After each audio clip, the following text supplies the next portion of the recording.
Hey, this is Michael Patton, and I am wannabe theologians in Camaros, driving around, talking theology, and answering random questions, and having fun doing it. Long name, I know, but I like it. I'm sticking to it. I'm not going to change it next time. The question is, this one comes from my nephew. He's not here, but I'm by myself. But he asked me this question. Can people who have never heard the gospel be saved? And that's a very common question. Of course, you've probably asked it, answered it, or wondered it at some point in your life. And it's a very good question. It's such a good question that there are multiple views on this within conservative Christianity. One that's gaining in popularity and one that's more traditional. One is called exclusivism and one is called inclusivism. Exclusivism, going under a bridge and a loud car. It's not my Camaro. I got it on silent mode. Exclusivism is the belief that you have to hear the gospel in order to be saved. John 14:6, there is, I am the way, the truth, and the life, and there is no way to the Father but by me, Jesus says, and train track. John 14:6, no way to the Father but by me. Acts chapter 4, verse 12, Peter says, there is no other name under heaven given among men by which we must be saved. And so people will look at these verses and say, look, it says very plainly that you have to hear about Jesus, that you have to know about Jesus, that you have to know the gospel in order to be saved, in order to trust in the message of the gospel, in order to trust in Christ. Other people will say, they are called inclusivists, and they will say that God can save people through Jesus Christ. And this is a really important part that you have to understand, because it's still through Jesus. It's still through the cross. It's still through a recognition of your own sinfulness and calling out to mercy for mercy. You just don't really know who you're calling out to.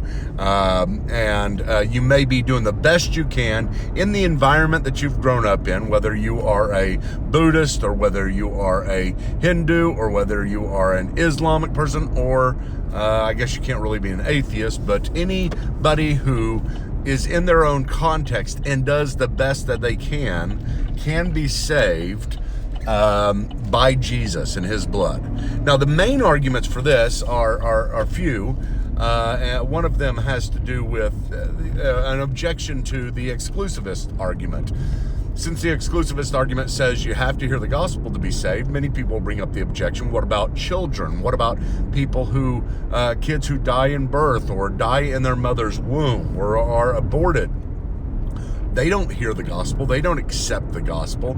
Are they saved? And the majority of the people that I know that are exclusivist will make an allowance for people that are in such condition. And that includes also those people who maybe are mentally unable, mentally not fit, even in their older age, to understand and accept the gospel. And so the inclusivist would say, see, you think that they can still be saved by Jesus from their sinful nature and not hear the gospel. Why, if the door is open for that, don't you allow for this for other people in a similar context where they just haven't ever heard the gospel? The exclusivist will normally return and say, well, we do make an allowance there, but we only make allowance for people who are mentally unable, all those who are mentally unable, and the people you're bringing up, more than likely, who are on a desert island or grew up in Iran and maybe never heard the gospel, they are not in the same position. So therefore, the exclusivist will say, if somebody has an open heart, God will send them somebody with the gospel. Or if you're a Calvinist, you might say, if you are elect, God will send somebody to give you the gospel. That's the exclusivist camp. Now, both of these are really hard. I mean, there's good arguments on both sides, and it's very understandable on both sides. unless you want to go and say, that unborn babies are not saved, that they do wake up in hell. The first conscious thought that they have is just waking up in hell. That'd be terrible, obviously.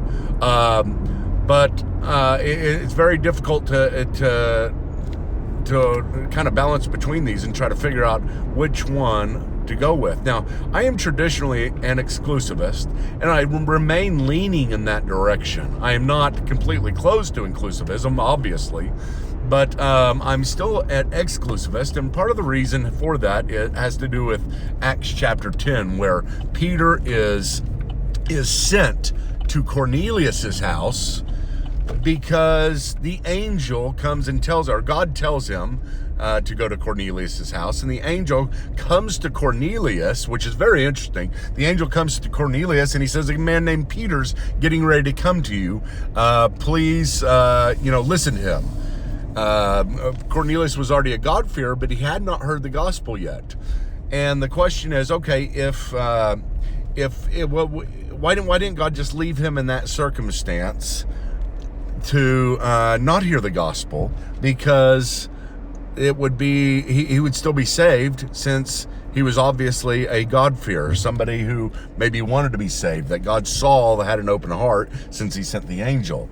But God doesn't do that. He knows that Cornelius is among the elect, and therefore Cornelius is sent to God's elect. God even goes so far as to come to Peter in a dream and say, go to Cornelius and tell him the gospel. Now, you might respond, I don't mean to keep on putting the other side on here, but you might respond and say, well, it's always better to know the gospel. The reason why he sent Peter to Cornelius was because it's better to know the gospel than to not know the gospel. It's better to know who you're trusting in or who to call out to than to not know who to call out to. And there was opportunity for Cornelius, and therefore God sent Peter to him. But God may not send somebody to everybody that he is calling to himself, or everybody that is open to the gospel. So I hate to leave this with such an open, question, but I think it's necessary for us to. I don't think some of these things we have to take a hard stand on and make a decision. We can just tentatively hold to something. While I tentatively hold to exclusivism, I am very open to inclusivism as well.